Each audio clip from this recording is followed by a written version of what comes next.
Welcome back to the new video. आज हामी चाहिँ सिक्नेछौँ एमएस वर्डमा सर्टिफिकेट बनाउने तरिका। च्यानलमा नयाँ हुनुहुन्छ भने लाइक गर्नुहोस्, सब्सक्राइब गर्नुहोस् च्यानललाई। ल आउनुहोस् लागौँ भिडियोतर्फ। सबैभन्दा पहिला त तपाईँले आफ्नो कम्प्युटर वा ल्यापटपमा एमएस वर्ड खोल्नुहोस् र यस्तो तर्फको इन्टरफेस तपाईँले देख्न सक्नुहुन्छ र आउनुहोस् लागौँ भिडियोतर्फ। सुरुमा त तपाईँले पेज सेटअप गर्नुपर्ने हुन्छ।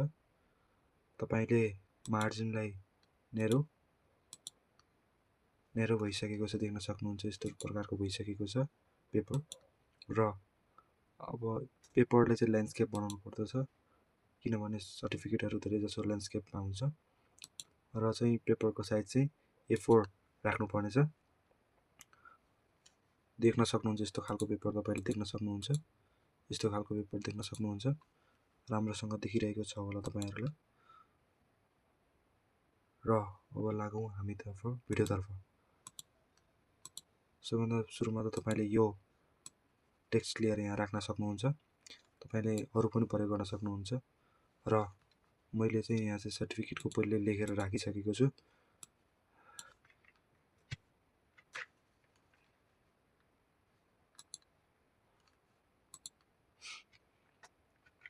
यस्तो गरेपछि चाहिँ यसलाई चाहिँ फुल सिलेक्ट गर्नुहोस् र बिचमा ल्याउनुहोस् यस्तो गरेर।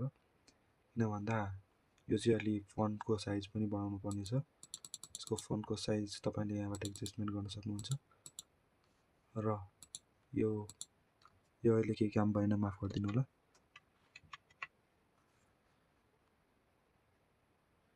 यसको केही काम भएको छैन अहिले। यसलाई सिम्पली किबोर्डबाट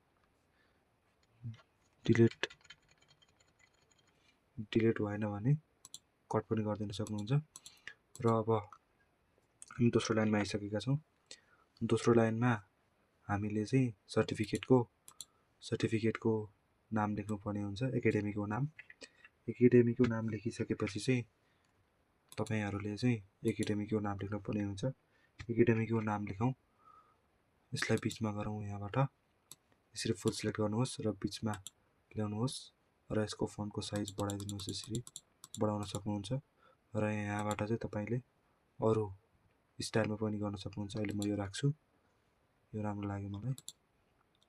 र यसबाट चाहिँ तपाईँले यस्तो खालको बनाउन पनि सक्नुहुन्छ। र मैले एउटा कुरा गर्न भुलिसकेँ तपाईँहरूको माझ, माफ गरिदिनु होला। तपाईँले यसबाट चाहिँ वाटरमार्क, पेज बर्डर पनि सेटअप गर्नुपर्ने हुन्छ। यस्तो खालको पेजको कलर हजुरहरूले पनि राख्न सक्नुहुन्छ। मलाई यो राम्रो लाग्यो, मैले यो राखेँ। पेज बर्डरबाट चाहिँ यहाँबाट चाहिँ तपाईँहरूले चाहिँ पेजका लाइनहरू देख्नुहुन्छ त्यस्ता खालका राख्न सक्नुहुन्छ भने यहाँबाट चाहिँ तपाईँले पेजका बर्डरहरू राख्न सक्नुहुन्छ। मैले चाहिँ अहिले 6मा सेट गरेँ र ओके गरिदिइसकेपछि चाहिँ यस्तो खालको देखिन्छ, देख्न सक्नुहुन्छ। यो चाहिँ अलि नराम्रो लाग्यो, यो चाहिँ पक्नु है त। यसमा चाहिँ यो रिमुभ गरिदिउँ। देख्न सक्नुहुन्छ अहिले यस्तो खालको देखिएको छ। अहिले चाहिँ यसमा चाहिँ यस्तो हजुरले पुरा सिलेक्ट गरेर चाहिँ यसमा राइट क्लिक गर्ने हो भने चाहिँ यस्तो खालको फन्ट खुल्छ र तपाईँले यहाँबाट यो नाम बढाउन सक्नुहुन्छ। र अब राखौँ हामी यसको चाहिँ हामी यस्तो खालको यसबाट सेप लिएर चाहिँ यहाँ बनाउन सकिन्छ। यस्तो सेप लेयर बनाउनु होला। यस्तो सेप लेयर बनाइसकेपछि चाहिँ यसलाई एडजस्टमेन्ट गर्नुपर्ने हुन्छ। एडजस्टमेन्ट गरिसकेपछि चाहिँ यसलाई अलि सेन्टरमा ल्याउँ। अलि सेन्टरभन्दा अलि माथि लैजाउँ। किबोर्डबाट हजुरले गराउन सक्नुहुन्छ। र यसमा चाहिँ स्किल सर्टिफिकेट भनेर राखिएको छ, स्किल सर्टिफिकेट गरौँ। अनि यसमा हजुरहरूले राइट क्लिक गर्नुभयो भने यहाँ एड टेक्स्ट भन्ने अप्सन देख्नुहुन्छ। एड टेक्स्ट गरेपछि चाहिँ त्यसमा चाहिँ हजुरले केही लेख्नुभयो भने चाहिँ यस्तो गरेर देखिनेछ। यसबाट चाहिँ राइट क्लिक गर्नुहोस् र यसलाई बढाउन मिल्छ। यसरी देख्न सक्नुहुन्छ बढिरहेको छ यस प्रकारले। देख्न सक्नुहुन्छ सेट भइसकेको छ। र चाहिँ यसभन्दा तल चाहिँ हामीले केही लेखौँ है त, पक्नु है त। यसमा चाहिँ हामीले चाहिँ इन्डियाको लोकेसन राखौँ न, एकाडेमीको हैन। लोकेसन राख्यो भने चाहिँ राम्रो हुन्छ। अझ मैले चाहिँ यो चाहिँ पहिले बनाएर राखेको हो भिडियोको लागि। र मैले यहाँ चाहिँ कन्ट्रोल भी हानौँ यता कन्ट्रोल सी र कन्ट्रोल भी मात्रै हुन्छ यहाँ यसलाई चाहिँ फुल सिलेक्ट गरिसक्यो फुल सिलेक्ट गरौँ फुल सिलेक्ट अनि यसलाई बिचमा ल्याउँ भयो त देख्न सक्नुहुन्छ यस्तो प्रकारको यसलाई चाहिँ अब एलाइनमेन्ट गरौँ यही देख्न सक्नुहुन्छ एकदम राम्रो देखिरहेको छ हाम्रो सर्टिफिकेट देख्न सक्नुहुन्छ यस प्रकार देखिरहेको छ र अब हामी लेखौँ यसका डिस्क्राइब्रेसन जस्तै लेखौँ डिस्क्राइब्रेसनहरू लेखौँ यसमा गएर चाहिँ तपाईँहरूले चाहिँ स्विच गर्न राख्न सक्नुहुन्छ यहाँ आइसकेको छ देख्न सक्नुहुन्छ एरो आइसकेको छ एरोमा चाहिँ हामीले कन्ट्रोल भी गर्यो भने यहाँ आउँछ कन्ट्रोल भी गरेर आउँदाखेरि यसलाई सेट गरेर यसरी इमेजहरू बढाउन सक्नुहुन्छ यसरी बढाउँदा चाहिँ राम्रो देखिन्छ मैले अहिले चाहिँ 26 राखेको छु सबैलाई 26 राख्दा चाहिँ राम्रो होला जस्तो लाग्यो यसलाई बिचमा गरौँ बिचमा भयो बिचमा गरौँ अनि यो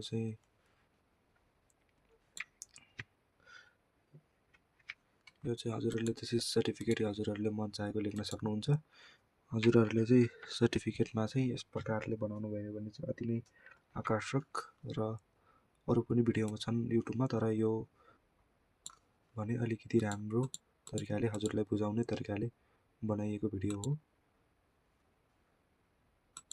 यस्तो भयो भने चाहिँ हेर्नु कति राम्रो देखिएको छ यसमा चाहिँ अझ एउटा डट पकाउँ है डट एउटा अब एउटा यहाँ इस्यु डेट भन्नेवाला छ यो चाहिँ हामीले गरौँ पक्नु यो पनि इस्यु डेट पनि गरौँ यो इस्यु यहाँ भइसकेको छ यो लङ भन्नेवाला भइसकेको छ इस्यु डेट चाहिँ यहाँ गरौँ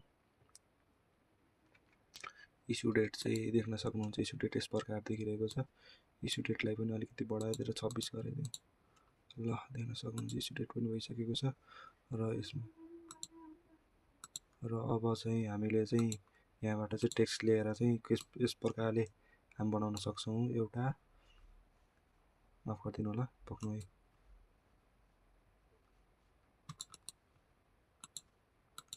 माफ गरिदिनु होला हामीले इमेजबाट बनाउने कुरो चल्दै थियो इमेजबाट नबनाइकन सकेर पनि हामीले यसबाट चाहिँ बनाउन सक्छौँ तपाईँलाई देखाउँछु म यसबाट चाहिँ बनाउन सकिन्छ हामीले पर्खिनुहोस् है त हामीले चाहिँ यहाँ डिरेक्टरको नेम एन्ड सिग्नेचर भन्नेवाला चाहिँ कपी गरौँ डिरेक्टरको नेम पनि चाहियो हामीलाई डिरेक्टरको नेम र अब चाहिँ हामी कन्ट्रोल भी गरौँ यसमा कन्ट्रोल भी गरिसकेपछि यसलाई चाहिँ अलिकति फन्ट बढाइदिउँ देख्न सक्नुहुन्छ फन्ट बढिसकेको छ र चाहिँ अब हामी होम पेजमा गएर चाहिँ यसलाई यता गर्दै देख्न सक्नुहुन्छ अलिकति चाहिँ एडजस्टमेन्ट भइसकेको छ एडजस्टमेन्ट भइसकेपछि चाहिँ अलिकति यसलाई यता नै आउँछ फेरि हो बिचमा गराउँदा राम्रो देखियो अनि यो इस्यु डेटलाई चाहिँ यता छेउतर्फ राख्यो राम्रो देखिएको छ देख्न सक्नुहुन्छ यस प्रकारले तपाईँले सजिलो तरिकाले सजिलो र छिटो